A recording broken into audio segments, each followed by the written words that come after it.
चलिए जी स्टार्ट करते हैं उत्तराखंड को। उत्तराखंड में हेडिंग डाल देंगे। उत्तराखंड में देखो बहुत चीजें पढ़ने के लिए। आप लोग देखो उत्तराखंड में पढ़ते क्या हो। जैसे आप लोग सेंटर के लिए पढ़ते हो थोड़ा सा समझ लीजिए हमारे साथ, उसके बाद में देखो जैसे आप लोग उत्तराखंड को पढ़ोगे तो उत्तराखंड में आप लोग क्या क्या पढ़ोगे। उत्तराखंड का ज्योग्राफी पढ़ोगे आप, उत्तराखंड का ज्योग्राफी, और उत्तराखंड का आप लोग हिस्ट्री भी पढ़ोगे।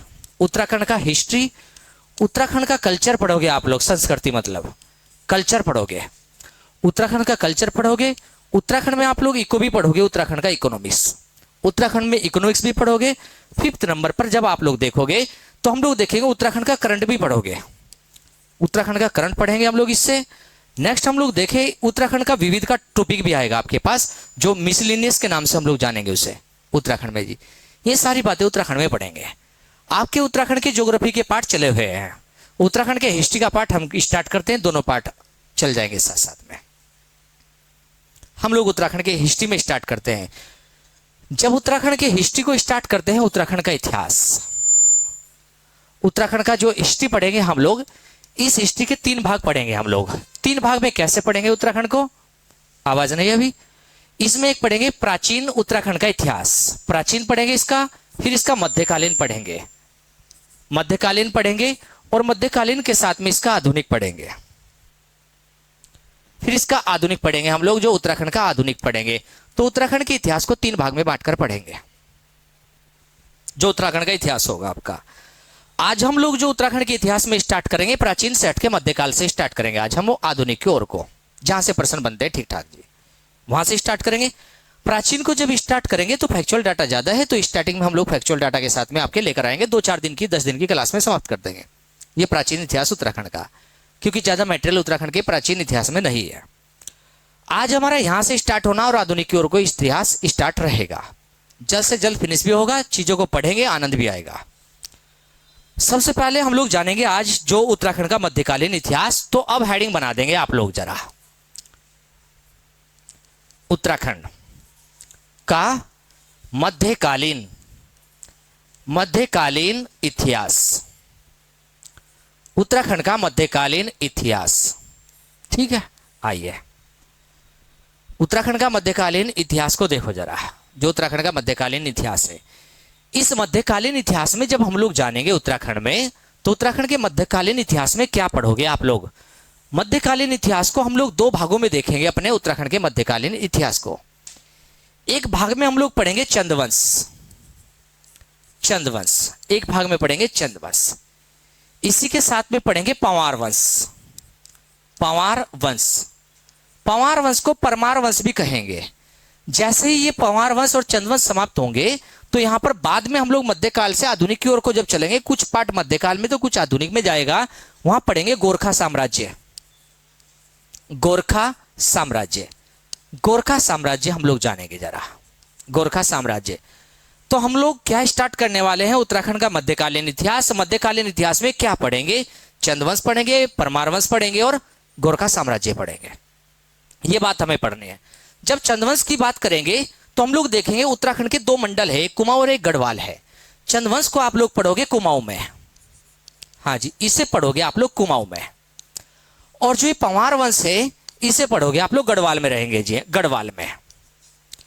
और ये जो गोरखा साम्राज्य है इसे कुमाऊं में भी पढ़ेंगे और गढ़वाल में भी पढ़ेंगे। गोरखा को हम, इन्होंने दोनों जगह राज किया है, कुमाऊं में भी और गढ़वाल में भी, ये गढ़वाल में भी पढ़ेंगे। ठीक बात यहां तक आइए। अब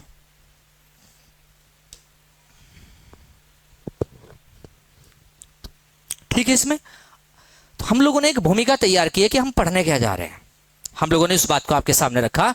उत्तराखंड का मध्यकालीन इतिहास स्टार्ट कर रहे, उस मध्यकालीन इतिहास में सबसे पहले हम लोग चंदवंश पढ़ने जा रहे हैं अभी, और चंदवंश पढ़ने जा रहे। पंवार वंश इसके साथ साथ कुछ चलता रहेगा। कारण क्या है, क्यों चलता रहेगा, सुनो। आप लोग अपने गांव में रहते हो, आपका गांव कोई सा भी हो, पड़ोस का भी कोई गांव होगा आपके पास, आपका संबंध आपके पड़ोस के गांव से भी कुछ चलता होगा कि हाँ चलो पड़ोस वाले के साथ में हम लोग उसके साथ घूमने चले गए, वो हमारा मित्र है, यहाँ पर तो संबंध लेन देन चलता होगा। कभी कभी लड़ाई झगड़े भी हो जाते होंगे पड़ोस वाले के साथ में, ऐसा भी चलता होगा। इसलिए हम लोग कहेंगे, अगर बात करें हम लोग यहाँ पर इसकी, तो हम माने इसे कुमाऊं है तो ये गढ़वाल है, तो ये गढ़वाल है, तो संबंध दोनों का साथ साथ कुछ ना कुछ चलता रहा होगा। तो इसलिए जब हम कुमाऊं को पढ़ेंगे तो गढ़वाल की भी बात होती रहेगी बीच बीच में, गढ़वाल की भी बात बीच बीच में चलती रहेगी कि गढ़वाल में कौन है इस समय, क्या चल रहा है गढ़वाल में, कुमाऊं में कौन है, तो वहां पर कहानी चलेगी, बात करेंगे कुमाऊं की, तो हम लोग साथ साथ में गढ़वाल के साथ जोड़ते रहेंगे कि कुमाऊं का राजा गढ़वाल वाले के पास पहुंचा, उसके यहाँ पर ये बात हो गई, ये चीजें चली है, तो ये बात चलती रहेगी। तो पढ़ने के तरीके को आप लोग याद रखना कि हम लोग पढ़ने का तरीका क्या लेंगे कि कुमाऊं के साथ गढ़वाल को जोड़कर हम लोग चलेंगे। आइए पढ़ाई स्टार्ट करते हैं। अब जरा ऊपर की बातें कॉपी कर लो, ठीक है। आइए, कॉपी हो गया ना। ऊपर की जो बातें कॉपी की है उन्हीं में सबसे ऊपर अब हेडिंग बनाएंगे हम लोग, कौन सा साम्राज्य, चंद्रवंश साम्राज्य को हेडिंग बनाएंगे, चंद्रवंश, चंद्रवंश साम्राज्य को हेडिंग बनाएंगे। आपकी जानकारी के लिए बता रहे हैं आप लोगों को कि आपकी जो क्लास है अभी इकोनॉमिक्स स्टार्ट होनी है, 3 दिन आपका ज्योग्राफी रहेगा। आपकी जानकारी के लिए आपको हिंदी बता चुके हैं, हिंदी लगातार चलेगी आपकी जी, जो आप लोग के 3 दिन चलने अभी, क्योंकि एंडिंग पर है वो। और जिन बच्चों की क्लास छूट गई होगी तो उन बच्चों को पीछे से हिंदी मिल जाएगी, रिकॉर्ड सारा है जिनकी छूट गई होगी। दूसरा पॉइंट, जो हम लोग अभी उत्तराखंड का इतिहास स्टार्ट करें तो 3 दिन हम उत्तराखंड का इतिहास पढ़ाएंगे, तो 3 दिन हिंदी भी पढ़ाएंगे। नेक्स्ट 3 दिन में इकोनॉमिक्स पढ़ाएंगे, तो 3 दिन में ज्योग्राफी भी पढ़ाएंगे। उसके बाद में उनकी रीजनिंग और उत्तराखंड लगातार चलेगा, जो उन्हें टॉपिक मिले हैं वहां पर, जिन टॉपिकों पर काम करना है वो लगातार चलता रहेगा। जैसे ही इंडियन ज्योग्राफी समाप्त होता है तो एनवायरमेंट की बारी तब आती है, जिनमें हम लोग एनवायरमेंट में जैव विविधता वगैरह पढ़ते हैं, क्योंकि जब तक आप लोग इंडियन ज्योग्राफी को ठीक ठाक नहीं पढ़ोगे तब तक एनवायरमेंट को पढ़ना सरल नहीं है, तब होता है। बायोडाइवर्सिटी वगैरह जो होते हैं इन्वायरमेंट के बाद आती है सारी। और इकोनॉमिक्स में जब आप लोग स्टार्ट करोगे तो इकोनॉमिक्स सर अपने आप बता देंगे पढ़ना कैसे है, कहां से जीरो होता है, जीरो से स्टार्ट होगा जी इकोनॉमिक्स आपका। ऐसा नहीं कहीं से बीच में से भी उठा दे कि चलो जी आज बीच में से ये सरल टॉपिक है, बच्चे को जल्दी समझ आ जाएगा, सरल टॉपिक पढ़ा दो आज, ऐसा कुछ नहीं होगा हमारे यहाँ पर जी। सरल टॉपिक नहीं, टफ हो चाहे सरल हो, दोनों चीजों का उतार चढ़ाव चलेगा, चलेगी जीरो से सारी चीजें, जो भी चीजें होंगी। क्योंकि बीच में से उठा करके टीचर ये भी दिखा देता है कभी कभी, कोई भी टीचर, कि कोई सरल टॉपिक होगा बच्चे को जल्दी समझ आ जाएगा, उसी को पढ़ाओ पहले। ऐसा नहीं होगा क्लास में, बिल्कुल जीरो से चलेंगे, सर भी जीरो से लेकर चलेंगे और बिल्कुल जीरो से उठाएंगे हम चीजों को जी। आइए चंद्रवंश को, चंद्रवंश में जब हम लोग बात करेंगे तो चंद्रवंश की बात सुनो इसमें जरा, जो चंद्रवंश की बात कर रहे हैं हम लोग, चंद्रवंश को अगर देखकर चले कहां से स्टार्ट करें, इसका पहला राजा कौन है, इसका पहला राजा कौन है अगर इसकी बात करें हम लोग, और इसी के साथ में इसका अंतिम राजा कौन है अगर इसी की बात करें, चंद्रवंश में अंतिम राजा। नेक्स्ट इसी की बात करें, इसमें कुल राजा कितने हैं, आप लोगों से पूछे कि कुल राजा कितने हैं, अगर कुल राजा हम लोग ये कहने लगे 62 है, तो क्या हमें 62 के विषय में ही पढ़ना है, क्या 62 के राजा पढ़ने पड़ेंगे इसमें, तो हम लोग कहेंगे कि 62 राजा नहीं पढ़ने हैं। चंद्रवंश का इतिहास हम लोग बताए कि चंद्रवंश का इतिहास कुछ इतिहासकार ये कहेंगे कि 700 ईस्वी से स्टार्ट हो गया, आज चल रहा क्या 2026, और 700 देखो कितना पुराना, 2026 है आज, 700 ईस्वी कब का, इसका मतलब इतनी पुरानी वस्तु, इतना पुराना सामान उन राजाओं का मिला कम है, और कम मिला है तो जानकारी कम है। क्योंकि आप लोग किसी के विषय में अगर बता सकते हो तो उस कैसे बताओगे, आपका मकान आपके गांव में बना है, आपके वहां पर बाहर कुछ देव देवताओं के चित्र मंदिर वगैरह भी बने हैं, आपके विषय में जानकारी कैसे पता लगेगी कि इस युग में कि मंदिर बनते थे, इस टाइप से बनते थे, कैसे पता लगेगी, क्योंकि इस युग में चल रहा है ये काम। लेकिन कल के दिन ये हो गया कि आपात, हम लोग कहने लगे आपदा आ गई, सब कुछ नष्ट हो गया, और हमने कहा कि पृथ्वी पर आप आने वाली पीढ़ियों से 100-200 साल के बाद में ये पूछने लगे मंदिर कैसे होते थे। तो मंदिर का कोई प्रमाण मिला, कहीं दबा मिला, किसी घटना में हम लोग देख कर चले, कहीं से सोर्स मिला, कोई चित्र बना मिला, कोई किसी दीवार पर मिला है या दीवार पर उकेरा हुआ चित्र, उसे देखकर ही तो अनुमान लगाएंगे, उसे देखकर अनुमान लगाएंगे। मतलब इतिहास जो लिखा जाता है, इतिहास की जानकारी हो कहां से रही है, कोई सोर्स तो होना चाहिए हमारे पास। हमने कहा कहां से पता लग रहा है, तो कुछ सोर्स वहां पर लिखित में है या अलिखित में है, कुछ सोर्स ऐसे हैं कि लिखित में नहीं मिले पहले, तो हम लोग अलिखित में देखेंगे। पूरा तात्विक स्रोत पढ़ेंगे, साहित्यक स्रोत पढ़ेंगे हम लोग, कैसे होंगे पूरा तात्विक, कैसे होंगे साहित्यक, हम लोग इन्हें भी जानेंगे। क्या होगा ताम्रपत्र, किसे कहेंगे ताम्रपत्र, इन्हें भी जानेंगे हम लोग, समझेंगे चीजों को। आप लोग पहले पढ़िए जरा। हमने कहा इतनी पुरानी बातें हो रही है तो सब राजाओं के विषय में बात नहीं कर पाएंगे, क्यों, क्योंकि राजाओं की जानकारी नहीं मिली, बस नाम लिखा मिला आत्मचंद, हमने कहा ये पूर्णचंद नाम लिखा, आगे क्या सोर्स मिला नहीं इतिहासकार को, वहां पर जानकारी नहीं मिल पाई, एक लाइन मिली ये इस नंबर का राजा था, बस उसके विषय में। आप लोग देखते हो आपके गांव में रोड बनती है, रोड बनने से पहले ही बोर्ड लग जाता है कि इस विधायक ने बनाया, इस प्रधान ने बनाई, ये सड़क नहीं बनता है। ऐसे ही राजाओं ने किया वहां पर उस समय चंद्रवंश में। उन्होंने अपना काम करवाया, काम करवाने के बाद बोर्ड लगवाया वहां पर जी, बोर्ड पर बस नाम लिखा मिला, काम क्या करा ये नहीं मिला जी कुछ राजाओं का। इसलिए कुछ राजाओं की डिटेल नहीं पढ़नी हमें, कुछ राजाओं की कहानी है, डिटेल है, उनके विषय में सारी जानकारी लेंगे। तो हम लोग देखेंगे कि जो कुल राजा है 62 राजा है, तो क्या सभी राजाओं के विषय में डिटेल पढ़नी? ऐसा नहीं होगा, हम लोग ये बताना चाह रहे हैं। ऐसा क्यों नहीं है? क्योंकि सब राजाओं के विषय में डिटेल से जानकारी किसी सोर्स में नहीं मिली है। जब उनके विषय में सोर्स ही नहीं मिला है तो जानकारी देंगे कहां से? विद्वानों में खुद मतभेद है, इतिहासकारों को खुद ये नहीं पता कि कहां से लाए हम सोर्स जी। वे खोज कर रहे, सर्च कर रहे हैं, अभी तक चल रहा है, काम जारी है, अभी सर्चिंग हो रही है अभी कि आगे कोई जानकारी मिलेगी, इतिहास में ऐड हो जाएगी। तो भी जानकारी जितनी मिली उन जानकारियों के आधार पर इतिहासकारों ने इतिहास लिखा है, उसी आधार पर हम लोग चलेंगे। जो चंद्रवंश में देखेंगे 62 राजा ही, इन 62 राजाओं में से पहला एक राजा मिलेगा, और पहले राजा का नाम क्या? प्रश्न यह है कि चंद्रवंश की शुरुआत कौन करेगा? हमने कहा चंद्रवंश की शुरुआत सोमचंद करेगा, लेकिन विद्वानों में तो इस बात पर भी मतभेद है सोमचंद पर, कि सोमचंद ही करेगा या कोई और करेगा। विद्वान इस बात पर भी लड़ाई कर रहे हैं यहां पर जी कि सोमचंद ही था या कोई और था जी, क्योंकि सोर्स की कमी है। विद्वान कुछ बता रहे कि सोमचंद नहीं थोरचंद था, किताब एग्जामिनर क्या मानना है? सोमचंद मान के चल रहा जी। थोरचंद किस कारण से कह रहे और सोमचंद किस कारण से कह रहे, ऐसी जानकारी हमें किसी सोर्स से मिलेगी, हम सोर्स बताएंगे आपको जी। तो देखो जरा, और मानना हमें सोमचंद ही है। अंतिम राजा जो 62 में मिलेगा उसका नाम होगा महेंद्रचंद। महेंद्रचंद अंतिम राजा। अब प्रश्न यहीं से बन गया कि चंद्रवंश का संस्थापक कौन? सोमचंद। चंद्रवंश का अंतिम राजा कौन? महेंद्रचंद। चंद्रवंश का पहला राजा कौन? सोमचंद। चंद्रवंश का अंतिम राजा कौन? सोमचंद। चंद्रवंश का 62 नंबर का राजा कौन? महेंद्रचंद। 62 नंबर का राजा कौन? महेंद्रचंद बनेंगे। तो हम लोग अभी से प्रश्न निकालने का भी प्रयास करें कि प्रश्न कैसे बनेंगे। उसी के साथ में चंद्रवंश को जब स्टार्ट करेंगे तो चंद्रवंश के विषय में कुछ स्रोत मिलेंगे, ये स्रोत बताएंगे हमें कौन से स्रोत मिलेंगे जो चंद्रवंश की कहानी लिख रहे हैं। हम लोग जानेंगे कि चंद्रवंश के विषय में बताने वाले सोर्स का नाम क्या है। तो चंद्रवंश के विषय में सोर्स जानेंगे कि सोर्स कौन से। एक हम लोग कहेंगे पुरातात्विक स्रोत, पुरातात्विक स्रोत हम लोग नाम लेंगे एक पुरातात्विक स्रोत, लिखकर चलेंगे आप लोग जरा। पुरातात्विक स्रोत, एक सोर्स तो ये मिलेगा, एक सोर्स मिलेगा हमें साहित्यक स्रोत, साहित्यक स्रोत, एक सोर्स ये मिलेगा हमें साहित्यक स्रोत। नेक्स्ट सोर्स हम लोग जानेंगे यहां पर, एक मिलेगा आप लोगों को लोकगाथा। अब ये क्या होता है? लोकगाथा एक मिलेगा। ये 3 सोर्स आप लोगों को उत्तराखंड में चंद्रवंश की जानकारी देंगे। ये जो 3 सोर्स है उत्तराखंड में जो चंद्रवंश की जानकारी मिलेगी, इन 3 सोर्स में से पुरातात्विक स्रोत, साहित्यक स्रोत और लोकगाथा, इन 2 की बात कर लेते हैं पहले, बाकी को जानते हैं इसे। फिर पहले उन 2 की बात करते हैं क्योंकि उनके विषय में जो ज्यादा बातें बताई गई है या नहीं बताई गई पहले उन्हें जान लेते हैं। उनके विषय में कोई ज्यादा बातें है नहीं है, उन्हें समाप्त करके तुरंत से पुरातात्विक स्रोत को जानेंगे अभी हम लोग। लोकगाथा क्या होती है, पहला पॉइंट तो ये। और साहित्यक स्रोत, साहित्य तो जानते ही आप लोग, कोई ऐसी पुस्तक जो साहित्य वाली है, हमने कहा साहित्यक स्रोत है, वो कौन सी पुस्तक है जिसमें चंद्रवंश के विषय में जानकारी दी जाएगी, उस साहित्यक स्रोत का नाम क्या है? प्रश्न ये है, उस साहित्यक स्रोत का नाम क्या है जिसमें चंदों के विषय में लिखा गया है, उस साहित्यक स्रोत का नाम बताना। नेक्स्ट प्रश्न ये है कि लोकगाथा क्या है, लोकगाथा क्या है उसे जानेंगे। आप लोग देखते हो कि गांव में गाने बजाने वाले भी आते हैं और कभी कभी अपने यहां पर अपने जो पूर्वज है उनका जिक्र भी करते हैं, उस गाने में ही उनका जिक्र भी करते हैं। आप लोगों ने नहीं सुनी है कहानी तो जाकर के सुनना आप लोग, कि आप लोग राजूला और मालूसाई की कहानी सुनना। राजूला और मालूसाई ये उत्तराखंड में है, प्रसिद्ध है राजूला मालूसाई।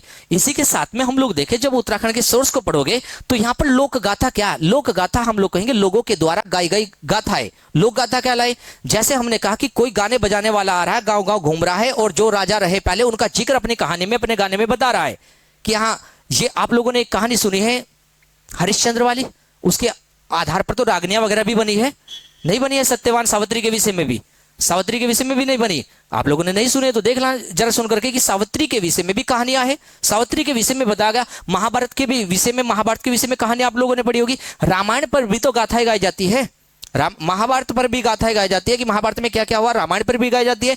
तो इस प्रकार की जो गाथाएं सुनाई जा रही है हमें, उन्हें कह रहे हैं लोक गाथाएं। अब लोक गाथाएं 2 रूपों में पढ़ेंगे, एक तो वे गाथाएं जो वीरों के विषय में बताई जा रही है और राजाओं के विषय में, एक वे गाथाएं जो देवी देवताओं के विषय में बताई जा रही है। लोक गाथा 2 रूपों में पढ़ेंगे जब आगे चलेंगे हम लोग। जो वीरों के विषय में बताई जाएगी गाथा में, उत्तराखंड में क्या नाम देंगे, और हम लोग कहेंगे जो उत्तराखंड में नाम देंगे वीरों के विषय में गाई जाने वाली गाथाओं को, उन्हें कहेंगे पवाड़े। उन्हें पवाड़े कहेंगे। जो हम लोग पढ़कर चलते हैं यहां पर, जो देवी देवताओं के विषय में गाए जाएंगे तो उन गाथाओं को क्या नाम देंगे? तो वे लोक गाथाएं अलग अलग प्रकार से आपके सामने आती रहेंगी सारी। अभी के लिए हम क्या पढ़े? अभी के लिए ये देखना कि चंदों के विषय में किन लोक गाथाओं ने बताया। चंदों के विषय में तो एक चंद राजा का नाम मिलेगा, उस राजा का नाम होगा भारती चंद। भारती चंद के विषय में सबसे ज्यादा जिक्र हुआ लोक गाथाओं में कि भारती चंद इस प्रकार का राजा था, इस प्रकार की सेना थी, इस प्रकार के कार्य किए। लोक गाथा गाते गाते गीत उस व्यक्ति का जिक्र कर दिया बहुत, उसी गीत गीत में। जैसे सावित्री का जिक्र आप लोगों को बताया हमने, राम का जिक्र गीत गीत में हमने कहा। जो भी चीजें हैं आपके पास में, आप लोग देखो गुरु नानक का जिक्र जीतो जीत वहीं पर गीत गीत में ही। तो हमने कहा एक व्यक्ति के विषय में गीत में बता देना वही लोक गाथा है, उसी को लोक गाथा। तो यहां पर जो लोक गाथा में देखकर चलते हैं, लोक गाथा किसकी सबसे ज्यादा मिले? हम लोग कहेंगे भारती चंद। एक राजा मिला है भारती चंद, भारती चंद और भारती चंद के पवाड़े। पवाड़े क्या है? पवाड़े हम लोग पवाड़े किसे कहें? पवाड़े ओबलिंग हम लोग यहां पर कहें अर्थ। पवाड़े अर्थ क्या लगाओगे? लोक गाथा, लोक गाथा। तो पवाड़े का अर्थ क्या लगाओगे? लोक गाथा। प्रश्न समझो, हमने कहा भारती चंद के विषय में सबसे ज्यादा पवाड़े मिले हैं। आपके पास अगर प्रश्न बने कि चंदों में सबसे ज्यादा पवाड़े या लोक गाथा किसकी मिली? भारती चंद की मिली। साहित्यिक स्रोत की जब बात करें तो एक बहुत अच्छी पुस्तक है, बहुत अच्छी पुस्तक से मतलब यह है उस पुस्तक ने सबसे ज्यादा बताया पंवार के विषय में। लेकिन ऐसा नहीं कि उसने केवल पंवार के विषय में बताया, चंदों के विषय में भी जानकारी दी है। क्योंकि हमने अभी आपको बताया कि अगर वो पंवार के विषय में कह रहे हैं तो चंदों से तो संबंध रहा है, तो पंवार और चंदों को जोड़कर बताया उसने। उस पुस्तक का नाम है, यहां पर देखकर चलेंगे, मानवदे काव्य। मानवदे काव्य, मानवदे काव्य पुस्तक। मानवदे काव्य पुस्तक जो है, इसके लेखक कौन है? अगर इसके लेखक की बात करें तो इसका लेखक कौन मिला आप लोगों को? लेखक का नाम है भरत कवि। इस पुस्तक की सारी डिटेल आपके सामने रखेंगे जैसे जैसे आगे चलेंगे हम लोग। इस पुस्तक को संस्कृत में लिखा गया है, किसने लिखा है, कहां से लिखा है, कहां रहता था यह व्यक्ति पहले, और किसके दरबार में बैठ करके पुस्तक लिखी, और क्या इस पुस्तक में जिक्र हुआ है, सारी बातें आगे करेंगे हम। तो हम लोग देखकर चले मानवदे काव्य। मानवदे काव्य के लेखक कौन मिले? भरत कवि मिले हैं। मानवदे काव्य का दूसरा नाम भी है, उसका नाम मिलेगा ज्ञानोदय काव्य। तो मानवदे काव्य हम लोग कहेंगे इसे या करके लिख रहे, ज्ञानोदय काव्य। ज्ञानोदय काव्य भी कहेंगे आप लोग इसे, ज्ञानोदय काव्य। वास्तव में इतिहास तो स्टार्ट नहीं किया हमने अभी, हम तो इतिहास में केवल सोर्स बता रहे हैं अभी आपको जी। इतिहास स्टार्ट होगा आगे जाकर, अभी तो केवल स्टार्टिंग में सोर्स लिख रहे, जहां से प्रश्न बनेंगे। इंजॉय आएगा आगे इतिहास पढ़ने में, टेंशन नहीं लेने आपको जी। और देखो अभी यहां सोर्स से जो प्रश्न बनते हैं, उन सोर्स से जो प्रश्न निकले, पहले प्रश्न बता रहे कि यहां सोर्स से भी प्रश्न आते हैं। इसलिए आपको प्रश्न कैसे, हमने कहा चंदों में किसके पवाड़े प्रसिद्ध रहे? भारती चंद के। हमने कहा चंदों के विषय में बताने वाले एक पुस्तक का नाम बताइए जो साहित्य ग्रंथ लिखा गया जिसमें, उसका नाम है मानवदे काव्य, उसी का नाम ज्ञानोदय, और लेखक कौन? भरत कवि। भरत कवि है जो हम लोग पढ़कर चलेंगे, मानवदे काव्य के लेखक। नेक्स्ट अब आते हैं इस पर, पुरातात्विक स्रोत पर जी। यहां तक 2 पॉइंट डाल देना, 2 पॉइंट डाल करके अलग से हेडिंग बना देना पुरातात्विक स्रोत, क्योंकि इसमें काफी कुछ स्रोत में नाम पढ़ने वाले हम। अलग से हेडिंग बना देना पुरातात्विक स्रोत को, जो पर्सन है। केवल शुरुआत हो रही जी आज, जैसे जैसे शुरुआत होगी चीजें अपने आप बढ़ जाएंगी सारी जी। पर्सन कैसे निकलेंगे आपको खुद पता लग जाएगा, ठीक है जी।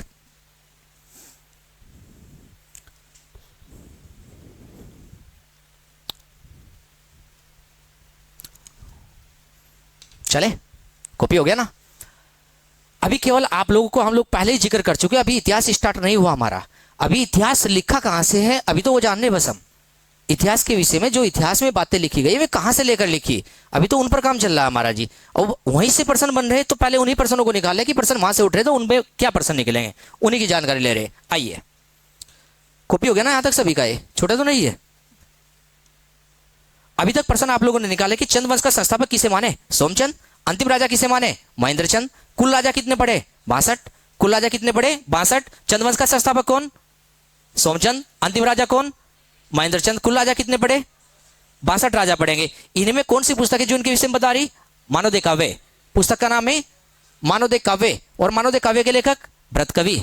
लेखक कौन मिले? भरत कवि। हम लोग पॉइंटों को निकाल कर दे रहे हैं आपको कि लेखक कौन मिले उसके? भरत कवि। अब देखते हैं जरा इसी में, आइए। पुरातात्विक स्रोत हेडिंग बना रहे हैं यहां पर जी, पुरातात्विक स्रोत।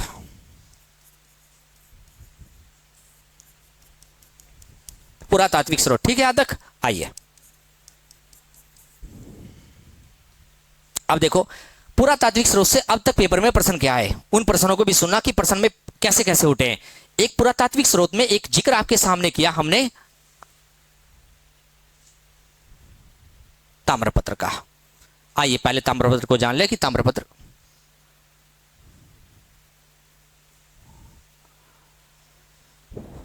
कुछ आ रहा है समझ में? नहीं पता लग रहा ना? हाँ जी, ये मत सोचना कि ये ऐसा फोटो हम ही लेकर आए, ताम्रपत्र से मिट गई चीजें, पुराना इतना है। आप लोग समझो इस चीज को जो बताना चाह रहे हैं हम लोग। ये तांबा है, तांबे पर लिखे गए लेख है, लैंग्वेज भी समझ जाने कौन सी लैंग्वेज में जी। आप लोग देखो कुटिल लिपि देखेंगे, ब्रह्म लिपि देखेंगे, हम लोग अलग अलग प्रकार की लिपि पढ़ेंगे। उस समय में जो लेखन शैली थी उस शैली के अनुसार आपके पास सामने तांबे का पत्र, मतलब लिख दिया गया यहाँ पर कि ये तांबे का एक पत्र है। ये आपके सामने यहाँ पर तांबे का पत्र है, ये है ही तांबे का बना हुआ है, उस पर लेखनी से लिखा गया है, उकेरी गई है चीजें वहां पर। तो इस प्रकार से लेख लिखे मिले, उन्हीं के बारे में हमें जानकारी मिली, उन्हीं से लिखा उठ करके। आप लोग देखो कालसी का शिलालेख देहरादून में है। कालसी का पहले बहुत लोगों को पता था, लेकिन खोज जो हुई, खोज पहले हो चुकी थी, लिखने का बहुत समय तक ये नहीं पता लगा इस लैंग्वेज को पढ़ने वाला व्यक्ति कहां से लाए।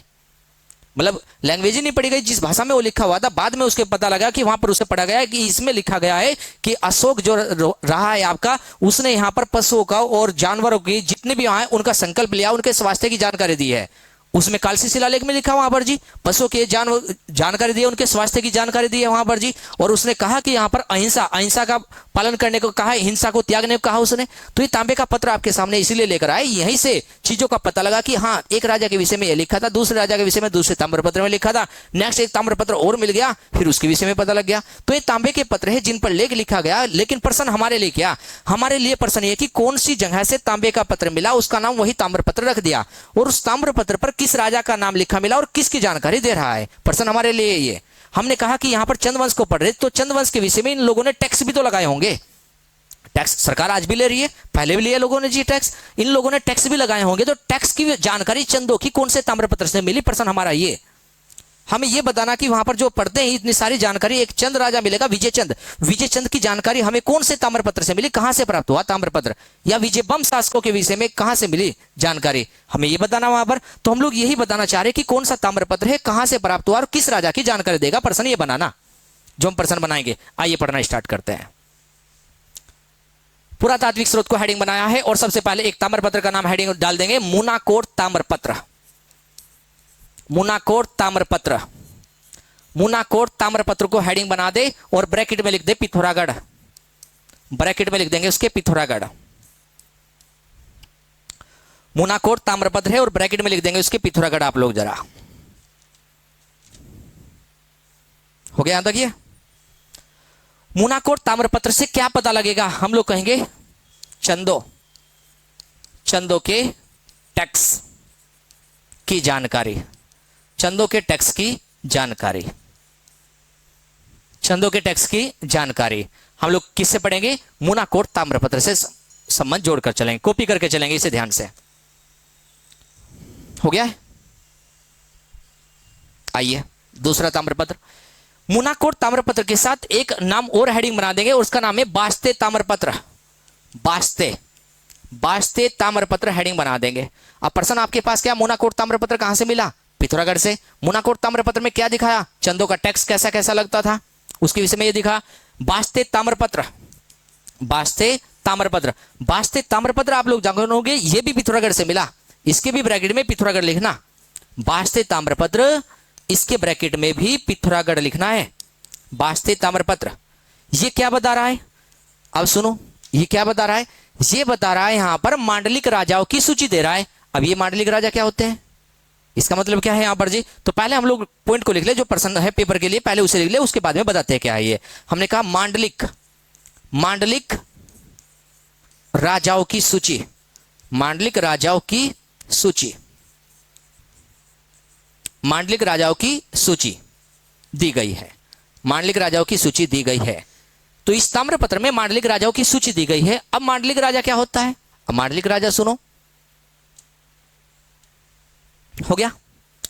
मांडलिक राजा इस प्रकार का राजा है, जैसे मान लो आपके गांव में कोई राजा है, मान लो आपके गांव में राजा है, दूसरे वाले गांव में भी राजा है, तीसरे वाले गांव में भी राजा है। आपका एरिया पड़ रहा है लक्सर वाला, लक्सर का एरिया है, मान लो आपका क्षेत्र ये पड़ रहा है और आपके गांव में कोई राजा है। इस गांव में अगर कोई राजा है तो लक्सर का राजा उन सबके ऊपर बैठा है, छोटे छोटे राजा आसपास के गांव में बैठे हैं और सबसे ऊपर लक्सर का राजा बैठा है यहाँ पर जी। और जो छोटे छोटे गांव है, एक प्रकार से हम लोग देखते हैं छोटे छोटे जो गांव है, यहाँ के जो राजा है उनके पास में गांव वाले टैक्स इकट्ठा करके रख रहे हैं। हमने कहा गांव से टैक्स उस गांव का राजा ले रहा है। अपने गांव का राजा वहां से अपने गांव वालों से टैक्स ले रहा है। अब वे जो राजा टैक्स ले रहा है, दूसरे गांव के राजा ने भी टैक्स लिया अपने गांव से, तीसरे गांव के ने भी लिया टैक्स। ये सभी राजा अपना टैक्स ला करके लक्सर वाले राजा को दे रहे हैं। अगर लक्सर वाला राजा के पास में टैक्स नहीं पहुंचा रहे तो लक्सर वाला राजा उस गांव पर अटैक कर देगा, टैक्स देने को मजबूर कर देगा। इस प्रकार से आपके गांव का राजा स्वतंत्र रूप से जीवन नहीं चला रहा है, स्वतंत्र रूप से जीवन नहीं चला रहा है। इसे कहते हैं मांडलिक राजा या सामंत राजा। सामंत राजा के रूप में, एक मंडल के रूप में, ग्रुप में वहां पर आकर के वे टैक्स भिजवा रहे, इसे सामंती व्यवस्था भी कहते हैं, सामंत राजा भी कहते हैं। तो हम लोग देखते हैं यहाँ पर चंदों में कौन था ऐसा, चंदों में कौन था? तो सुनो एक बात, यहाँ पर अभी लिखना मत, बस यहाँ तक लिखना। अभी हमने कहा ये उत्तराखंड है मान लो आपका, तो इस इधर साइड में कौन सा देश लग रहा? नेपाल लग रहा। यहाँ पर साइड में नेपाल लगा हुआ है। आप लोगों को इमेज दिखाएंगे उत्तराखंड की मैप की हम लोग। तो यहाँ पर उत्तराखंड के दो पार्ट, ये कौन सा? कुमाऊं, ये कौन सा? गढ़वाल, इधर नेपाल देश। यहाँ पर बैठा है कौन जी? सोमचंद।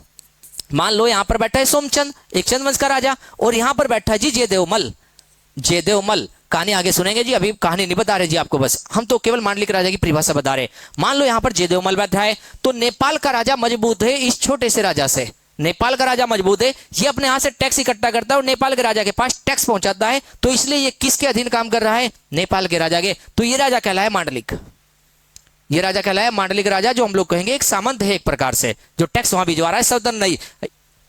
इसने टैक्स देना बंद कर दा, टैक्स देना जैसे ही बंद करता है ये, तो अटैक कर देगा नेपाल वाला, टैक्स देने पर मजबूर करेगा इसे। आगे सारी कहानी चलेंगे, केवल हम लोग पहले बता चुके, अभी हम लोगों ने चंदवंश स्टार्ट ही नहीं किया, हम तो केवल चंदवंश लिखा कहां से, उन सोर्स को आपको बता रहे पहले कि चंदवंश कहां से लिखा है, तो सोर्स आपको समझा रहे, तो सोर्स के विषय में हम लोग जानकारी ले रहे। चले आगे, आइए देखो आपने कहां तक नोट किया है? बास्ते ताम्रपत्र तक। अब एक प्रश्न और, बास्ते ताम्रपत्र जो है ये किस राजा के विषय में बता रहा है, किस राजा का है? तो हम लोग लिखेंगे आनंदपाल, आनंदपाल का ताम्रपत्र, आनंदपाल का ताम्रपत्र, आनंदपाल का ताम्रपत्र है या आनंदपाल राजा, बस आनंदपाल का ताम्रपत्र है, लिख देना आप लोग, आनंदपाल राजा है ये, आनंदपाल राजा का बास्ते ताम्रपत्र है। नेक्स्ट, इसी में हम लोग देखें बास्ते ताम्रपत्र कहां से? पिथौरागढ़। क्या बता रहा है? मांडलिक राजाओं की सूची दे रहा है। मुनाकोट क्या बता रहा है? चंदों का टैक्स बता रहा है। मुनाकोट, मुनाकोट भी कहां? पिथौरागढ़। बास्ते भी कहां? पिथौरागढ़। और ये किस राजा के विषय में? आनंदपाल। प्रत्येक का नाम नहीं जानना राजा का, हमें देखना प्रत्येक राजा का नाम नहीं, क्योंकि मिला ही नहीं इतिहासकारों को। देखो जरा आगे, यहीं पर हम लोग देखें सोर शब्द, सोर शब्द का सर्वप्रथम उल्लेख, सर्वप्रथम उल्लेख कौन से ताम्रपत्र में? सर्वप्रथम उल्लेख मिला है सोर शब्द का, सर्वप्रथम उल्लेख किस में? बास्ते। अब ये सोर क्या है? ये सोर शब्द कहां है? ये सोर, हमने कहा घाटी है ये, घाटी। और कहां है ये सोर? पिथौरागढ़ में है। हमने कहा पिथौरागढ़ में ही या घाटी, कैसे पढ़ेंगे इसे जी? सोर भी पढ़ेंगे, सिरा भी पढ़ेंगे, अलग अलग रूप में जानेंगे अभी। चले जी आगे थोड़ा और, आइए देखो इसमें बास्ते ताम्रपत्र हो गया नंबर 3, मुनाकोट हो गया, बास्ते हो गया, पाभे ताम्रपत्र भी मिलेगा, मझेड़ा ताम्रपत्र भी मिलेगा आपको। तो एक हेडिंग डाल दीजिए और पाभे ताम्रपत्र, पाभे ताम्रपत्र, पाभे लिखना है, आप लोग पाभो भी कह सकते हैं, किताब में दोनों नाम आपको देखने को मिल जाएगा। अरे पाभो लिख देना, पाभो ताम्रपत्र। ये पाभो ताम्रपत्र कहां से मिला? ये भी पिथौरागढ़ से मिला, क्योंकि कुमाऊं पर रहे तो जिले अधिकांश कुमाऊं के आएंगे आपके पास जी। पाभो ताम्रपत्र कहां से? कुमाऊं से मिला। और पाभो ताम्रपत्र में क्या जानकारी दे रहे? तो विजय चंद का नाम अभी आप लोगों के सामने हमने लिया, तो विजय चंद के विषय में कौन बता रहा है? पाभो। और आनंदपाल का कौन सा है? बास्ते। आनंदपाल का कौन सा है? बास्ते। और पाभो किसका है? विजय चंद का, हम लोग कहेंगे विजय, विजय चंद राजा, विजय चंद राजा का ताम्रपत्र, विजय चंद राजा का ताम्रपत्र। बात क्लियर यहां तक है? विजय चंद राजा का ताम्रपत्र, ठीक है यहां तक। आइए जी आगे हम लोग जानते हैं, एक मंदिर से भी पता लगा, मंदिर का नाम है बालेश्वर। और बालेश्वर मंदिर कहां पड़ता है? उत्तराखंड में, चंपावत में। बालेश्वर मंदिर से पता लगा चंदों के विषय में, ऐसा क्या मिला वहां पर जी? तो बालेश्वर मंदिर में जब जाएंगे तो बालेश्वर मंदिर में इसके विषय में जानकारी लिखी हुई है। जैसे आप लोग देखते हो मंदिर कोई बनवा रहा है तो मंदिर में कोई कुछ दान करता है, कोई कुछ दान करता है वहां पर। और कभी कभी अगर किसी ने घंटी भी दान कर दी तो उस पर नाम लिखवा देता है, पहले घंटी पर इसने दान की है, ये नहीं होता जी ऐसा जी। तो आप लोग देखो वहां पर जो हम लोग पढ़कर चलते हैं यहां पर, तो एक ताम्रपत्र और मिलेगा आपको, लिखो जरा नेक्स्ट ताम्रपत्र को भी, बालेश्वर मंदिर, बालेश्वर मंदिर, बालेश्वर मंदिर लेख। ये बालेश्वर मंदिर लेख कहां है? हम लोग पढ़ेंगे चंपावत। ये कहां है? चंपावत, इंपोर्टेंट पॉइंट है। और ये किसके विषय में बता रहा है? पहले नोट करिए आप लोग,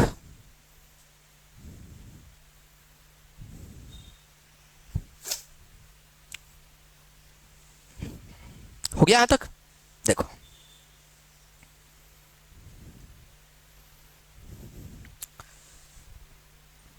बालेश्वर मंदिर लेख हम लोग देखकर चलेंगे। ये कहां पर है? चंपावत में। ये किसके विषय में? अब देखो एक बात पीछे की थी हमने कि डोटी कहां पड़ता है? नेपाल। नेपाल वाले रह रहे उधर, आगे पढ़ेंगे डोटी को जी हम। तो हम लोग देख रहे हैं नेपाल है। नेपाल एक दूसरा देश है। नेपाल में जैसे हमारे यहाँ चंद्रवंश चल रहा है तो नेपाल में चला मल्लवंश। हमने कहा नेपाल में मल्लवंश चल रहा है, हमारे यहाँ चंद्रवंश है, वहां मल्लवंश है जो नेपाल में बड़े। मल्लवंश के राजा ने आक्रमण किया था उत्तराखंड पर, और हम लोग दो क्षेत्र देखेंगे यहां पर जी, चंपावत में और अल्मोड़ा में देखेंगे जैसे क्षेत्र जाकर। तो चंपावत का एरिया नेपाल से लगा पड़ा। मान लो ये एरिया हमारा उत्तराखंड का है, ये एरिया हमारा उत्तराखंड का है, यहां चंपावत है तो इधर नेपाल का एरिया फैला पड़ा है। तो चंपावत का एरिया नेपाल से लग रहा है, और चंपावत में बना रखा है यहीं पर बालेश्वर मंदिर। यहीं पर बालेश्वर मंदिर। आप लोग अभी की कंडीशन पर नीचे मत जाना कि हाँ नीचे उधम सिंह नगर पढ़ेंगे, नैनीताल पढ़ेंगे। पहली कंडीशन अलग दिखाएंगे, पहले का मैप कैसा था, अब का मैप अलग है, पहले का मैप अलग है जी। आपको चंद्रवंश के समय का मैप दिखाएंगे, चंद्रवंश के समय पर मैप कैसा बना हुआ था। आज की डेट में 2026 में जब आप लोग पढ़े तो मैप की कुछ अलग स्थिति है। चमोली अलग जगह, नैनीताल अलग जगह, उधम सिंह नगर अलग जगह। क्या उस समय ये नाम थे? नहीं थे उस समय ये नाम। नैनीताल को छकाता बोलते, छकाता उस समय, तो नैनीताल छकाता था उस समय। अल्मोड़ा में खसिया खोली था उस समय। अल्मोड़ा में हम लोग पढ़ते हैं सोर अलग था, सिरा अलग था, सोर घाटी अलग थी, पढ़ते हैं कत्तूर घाटी अलग थी, वहां पर अस्कोट अलग था उस समय। तो नाम कुछ अलग थे उस समय के, नाम आपको सिखाएंगे नाम क्या थे। अभी केवल इतना जानो कि चंपावत में बालेश्वर मंदिर था और यहां पर एक राजा रहता था मल्लवंश का, उसने आक्रमण किया यहां पर, और आक्रमण किया, कुछ समय तक रुका, उसके विषय में जानकारी यहां लिखी मिली है। तो हम लोग यहां पर क्या पढ़े? बालेश्वर मंदिर लेख में चंपावत में स्थित है। और क्या बताएगा? कराचल देव, कराचल देव राजा के आक्रमण की जानकारी, आक्रमण की जानकारी।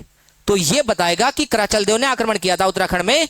कराचल देव के आक्रमण की जानकारी हमें कौन देगा? बालेश्वर मंदिर का लेख।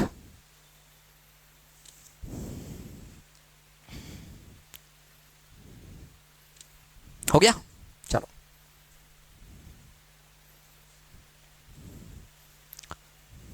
कॉपी हो गया ना यहां तक सभी का?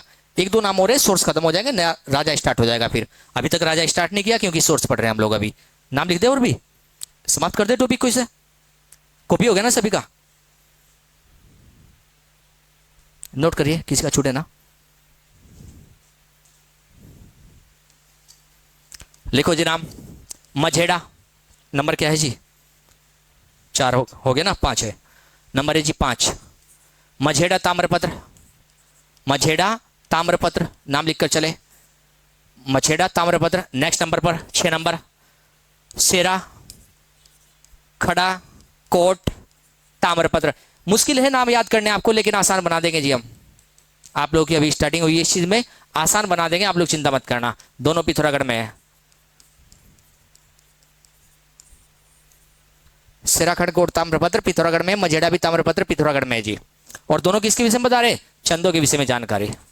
हमने कहा चंदों की जानकारी, चंदों की जानकारी प्राप्त हो रही है यहां पर, चंदों के विषय में ही। मझेड़ा से भी और इससे भी हम लोग पढ़कर चलते हैं, ठीक है। एक जानकारी और लेते हैं एक जगह से। 7 नंबर गोपेश्वर,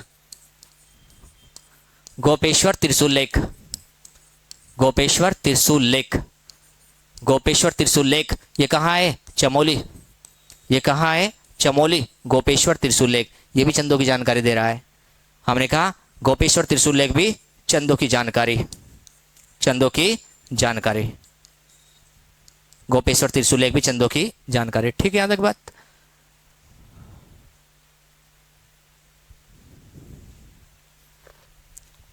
क्लियर है? चले, अब राजा आने वाला है जी एक नेक्स्ट आगे, तो उसका नाम स्टार्टिंग से सोमचंद में जब चलेंगे, सोमचंद रहा, थोरचंद रहा, किसने यह बात बताई, कैसे ये बात बताई, कहां से वो सोर्स लेकर आया, उन व्यक्तियों के नाम कल हम लोग चलेंगे। तो कल से हमारा इतिहास स्टार्ट हो जाएगा। हम लोग जो उत्तराखंड के इतिहास को स्टार्ट करेंगे वो कल से स्टार्ट हो जाएगा। अभी केवल भूमिका बनाई, यहाँ से प्रश्न आते हैं, इसलिए भूमिका छोड़ नहीं देती हमें। यहाँ से प्रश्न निकलते, प्रश्न आपके सामने रखे कि प्रश्न बनेंगे कैसे।